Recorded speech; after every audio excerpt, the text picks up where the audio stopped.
ప్రభుత్వం ఈ కాంగ్రెస్ ప్రభుత్వం 65 టీఎంసీలు ఆంధ్రప్రదేశ్కు వదిలిపెట్టి తెలంగాణలో భూములు ఎండగొట్టినారు, పంటలు ఎండగొట్టినారు. తెలంగాణ ప్రాజెక్టులకు క్రాప్ హాలిడే ఇచ్చింది. మీరు నీళ్లు ఉండి వాడుకోలేని చేతగానితనమా లేదు చంద్రబాబు నాయుడుకు గురుదక్షిణ? నాకు అర్థం కాదు. 34% ఎందుకు వాడలే పోయినసారి? ఎందుకు నెట్టంపాడు కింద క్రాప్ హాలిడే ఇచ్చారు? అరే మొన్న కూడా ముళ్ళు గట్టబట్టి పొడిచినట్టు శ్రీశైలంలో వరద వచ్చింది, ఆడ పోతిరెడ్డిపాడు గేట్లు తీసిండ్రు, రేపు తెల్లారితే శ్రీశైలం గేట్లు తీస్తున్నారు. నువ్వు కల్వకుర్తి మోటార్ల కట్కెందుకు ఒత్తుతలేవు బిడ్డ? నువ్వు ఒత్తుతావా రైతులు తీసుకొని వచ్చి మమ్మల్ని ఒత్తుమంటావా అంటే తెల్లారి ఉరికిపోయి గప్పుడు ఒత్తిరు. 36 రోజులైతే పోయినాయి కదా నీళ్ళు. 36 రోజుల ముందే కల్వకుర్తి మోటార్లు ఒత్తుకొని ఉంటే, ఒక నెల రోజుల ముందే నాట్లు పడుతుండే, నెల రోజుల ముందే రైతులు పంట పండించుకుంటుండే, మన వాటా మనం తీసుకునే అవకాశం ఉండే కదా. ఆంధ్రప్రదేశ్ పోతిరెడ్డిపాడు గేట్లెత్తిరా మీకు సోయి రాదు. బీఆర్ఎస్ పార్టీ ప్రశ్నిస్తే, బీఆర్ఎస్ పోరాడితే, బీఆర్ఎస్ నిలదీస్తే అప్పుడు పోయి మీరు కల్వకుర్తి మోటార్ లాంచ్ చేసిండ్రు.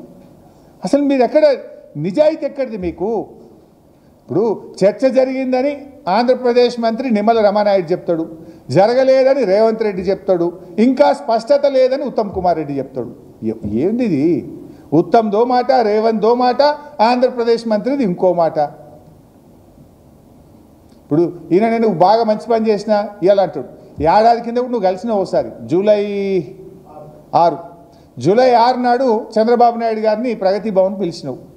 పిలిచి విభజన సమస్యలు కూర్చొని మాట్లాడుకుంటాం, పరిష్కరిస్తాం అన్నావు. ఇవాళ జూలై 16, ఏడాది మీద 10 రోజులు అయింది. ఒక్కటైనా పరిష్కరించినవా? ఆ రోజు చెప్పింది విభజన, లోపల జరిగింది ఈ చీకటి ఒప్పందం. గోదావరి బనకచెర్లకు ఆనాడే బీజం పడ్డది. దాంట్లో భాగంగానే ఇవాళ ఎజెండా మీదకి వచ్చింది. ఏడాది మీద 10 రోజులైనా విభజన సమస్యలు ఒక్కటి కూడా పరిష్కారం కాలేదు.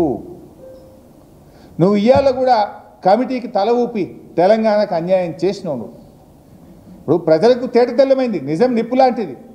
ఆంధ్రప్రదేశ్ మంత్రి గారు నిమ్మల గారు కుండ బద్దలు కొట్టినట్టు గోదావరి బనకచెర్ల మీద చర్చ జరిగింది అని స్పష్టంగా చెప్పారు.